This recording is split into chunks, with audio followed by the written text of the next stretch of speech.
Students, हमारी आज की डिस्कशन बायोलॉजी नाइन्थ जो कि रिवाइज सिलेबस है, न्यू सिलेबस है नाइन्थ का, उस पे हम आज डिस्कस करेंगे। बायोलॉजी का पहला या तारुफी लेक्चर जो है वो डिस्कस करेंगे। तो यहाँ पे स्टूडेंट्स अक्सर जो है ना वो बायोलॉजी शौक से रखते होते हैं, सब्जेक्ट सिलेक्ट करते होते हैं, लेकिन वो कुछ अरसा चलने के बाद उसको क्विट कर देते हैं या उसमें उनकी दिलचस्पी कम हो जाती है। तो बायोलॉजी जो है एज ए सब्जेक्ट बहुत ही इंटरेस्टिंग सब्जेक्ट है, लेकिन शर्त है कि आप इसकी बेसिक्स को समझें और फिर उनको फॉलो करते रहें, तब जो है ना ये आपको बहुत ही इंटरेस्टिंग और इजी लगेगा। तो अभी मेरी आपसे यही गुजारिश है कि आप न्यू सिलेबस हम आज से इसको टच कर रहे हैं और आप मेरे साथ साथ चलिए। ये तमाम लेक्चर्स जो है ना वो आप मेरे देखिए, सुनिए, उनको गौर से समझने की कोशिश कीजिए। तो ये इंशाल्लाह आपको मुकम्मल बायोलॉजी जो है वो बड़ी आसानी से, जो आपके लेवल की बायोलॉजी है वो समझ आ जाएगी।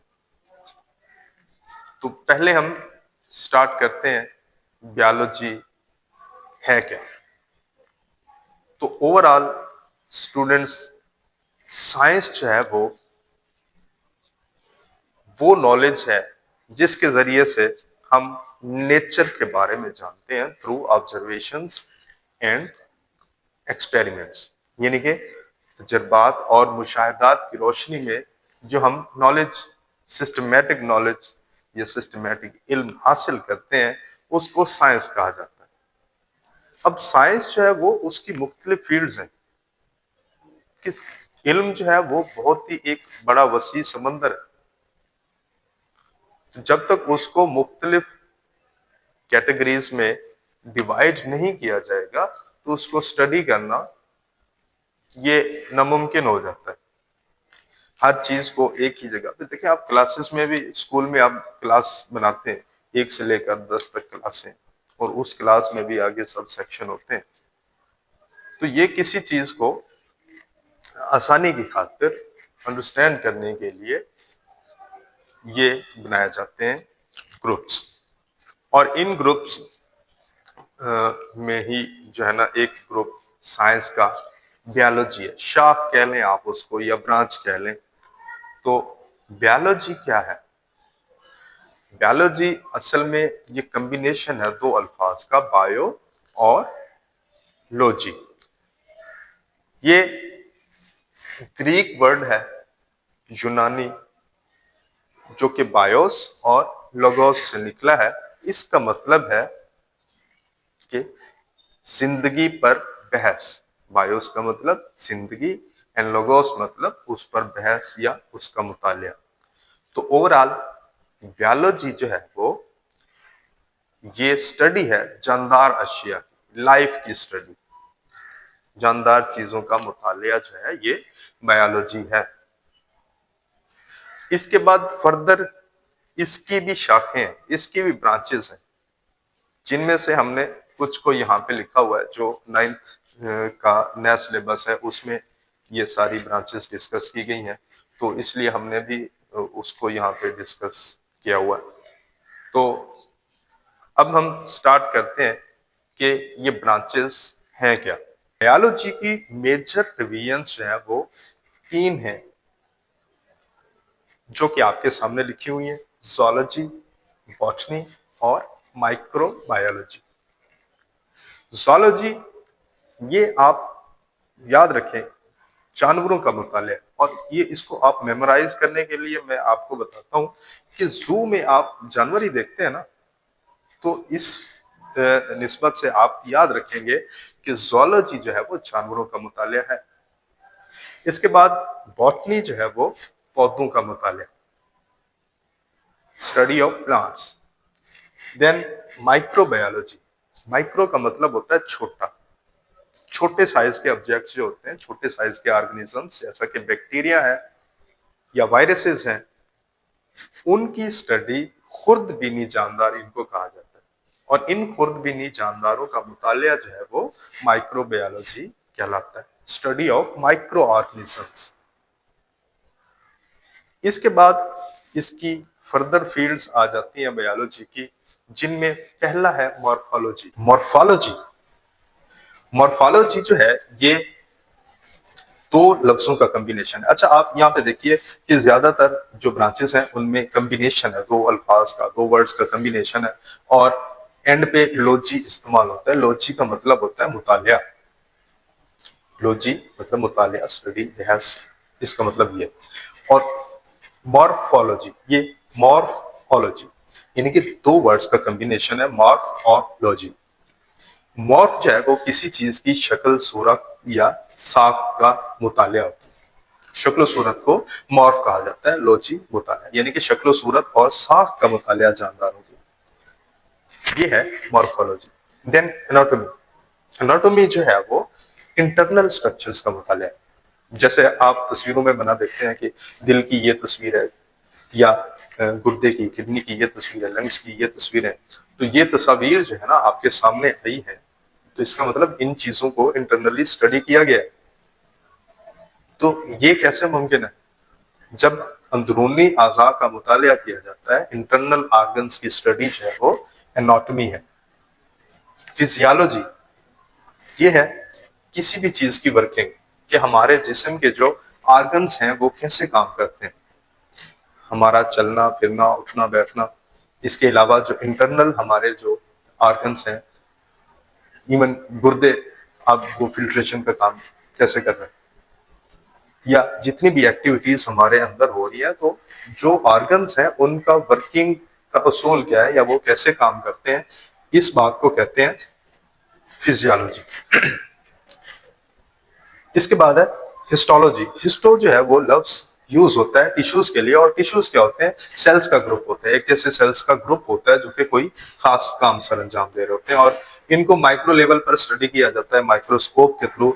तो इसको हम डिफाइन कर सकते हैं कि study of tissues through microscope, with the help of microscope. Microscope की मदद से टिश्यूज का मुतालिया जो है वो हिस्टोलॉजी है। इसके बाद है साइटोलॉजी। साइट जो लफ्ज है वो सेल के लिए इस्तेमाल होता है, और सेल जो है वो जानदारों के साख और फेल की इकाई है। फंक्शनल एंड स्ट्रक्चर यूनिट है लाइफ का सेल, और इसी सेल के अंदर कौन कौन से ऑर्गेनेलीज शामिल हैं और उनके क्या काम है, फंक्शन क्या है, या सेल डिफरेंशिएशन या सेल की डिवीजन, इस तरह के मामला जो है वो हम साइटोलॉजी में पढ़ते हैं। Then molecular biology. मोलिक्यूल जो है वो एटम, जब एटमों से मिलते हैं तो एटम्स का मजमूआ, उसको हम कहते हैं मोलिक्यूल। और बायोलॉजी के अंदर जो है वो बहुत सारे बायोमोलिक्यूल्स, जैसा कि लिपिड्स हैं, कार्बोहाइड्रेट्स हैं, प्रोटीन्स हैं, इनकी स्टडी की जाती है, और इन्हीं मॉलिक्यूल को मोलिक्यूलर बायोलॉजी कहा जाता है, और मोलिक्यूलर बायोलॉजी में हम इन चीज को स्टडी करते हैं। Then embryology.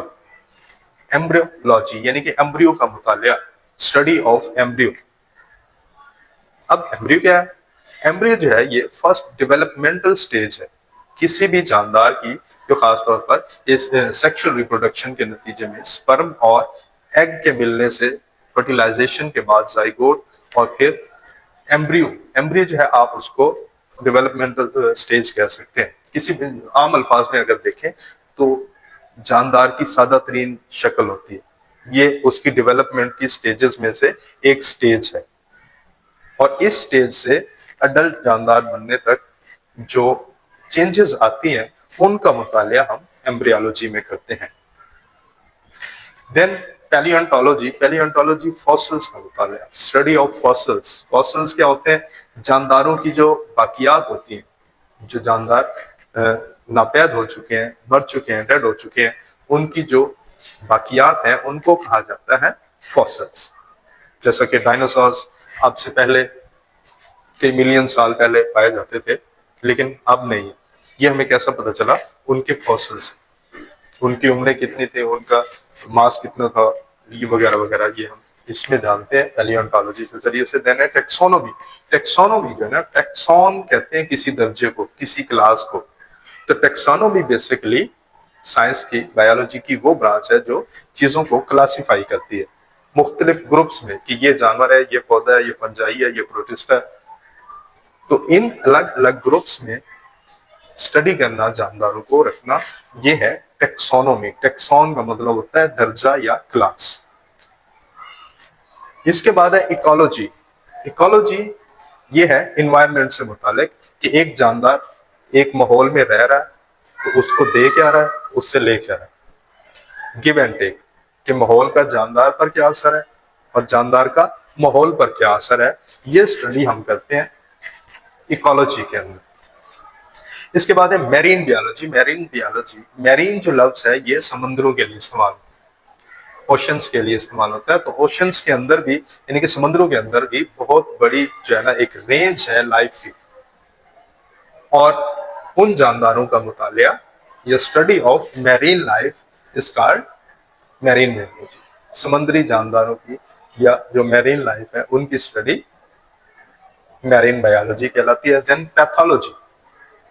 पैथोजेंस जो है ना ये ऐसे ऑर्गेनिजम्स को कहा जाता है जो कि बीमारी पैदा करते हैं, और उसी से पैथोलॉजी यानी कि बीमारियों का मुतालिया कि जानदारों के अंदर मुख्तलिफ किस्म की बीमारियां, उनकी वजूहात क्या है, उनका स्प्रेड मोड क्या है, यानी कि वो कैसे फैलती है, फिर उनके क्योरमेंट के उनका इलाज क्या है, ये सारी चीजें हम डिस्कस करते हैं पैथोलॉजी में। देन इम्यूनोलॉजी, मुदाफियती निज़ाम, study of immune system. Immune system हमारे जिस्म का वो सिस्टम है जो हमें के बीमारियों से लड़ने की ताकत प्रोवाइड करता है। बाज़ औक़ात आप देखते हैं कि आप की छोटी मोटी बीमारियां बगैर किसी ट्रीटमेंट के वैसे ही ठीक हो जाती है एक स्पेसिफिक टाइम ड्यूरेशन के बाद। तो इसको आप कहते हैं इम्यूनोलॉजी, यानी कि मुदाफियती निज़ाम का मुतालिया। और लास्ट में फार्माकोलॉजी। फार्माकोलॉजी जो है ये अद्वियात साजी, फार्मा जो है लफ्ज अद्वियात के लिए इस्तेमाल होता है। आप देखते हैं अक्सर मेडिकल स्टोर्स पे लिखा होता है फलां फार्मास्यूटिकल, तो फार्मा जो है ना वो लफ्ज अद्वियात के लिए इस्तेमाल होता है, PHARMA। तो अद्वियात साजी का इल्म जो है ये फार्माकोलॉजी है, जिनके अद्वियात बनाई कैसे जाती है, कहाँ से हासिल की जाती है, उनका आगे यूसेज क्या है कि कौन सी बीमारी में उनकी कैटेगरीज, उनका मोड ऑफ एक्शन कि वो कैसे काम करती है, ये सारी बातें हम डिस्कस करते हैं फार्माकोलॉजी में। तो ये थी हमारी डिस्कशन ब्रांचेस के हवाले से, बायोलॉजी और उसकी जो ब्रांचेस हैं। उम्मीद करता हूं कि आपको ये चीजें समझ आ गई होंगी, और मेरी आपसे गुजारिश है कि आप इसको अंडरस्टैंड ही करने की कोशिश करें। आप रट्टा से अवॉइड करें ताकि आपको आने वाले लेक्चर्स में एक सीक्वेंस, आपका एक रिदम क्रिएट हो जाए और आपको ये चीजें समझ आने लग जाए। जब आप समझ जाएंगे एक चीज को तो उसको मेमोराइज करना आपके लिए मुश्किल नहीं होगा। तो नेक्स्ट हम डिस्कस करेंगे कि बायोलॉजी का बाकी नॉलेजेस के साथ जो इंटरेक्शन है, बाकी इल्म के साथ इसका जो ताल्लुक है वो क्या है। तब तक के लिए इजाजत, अल्लाह हाफिज।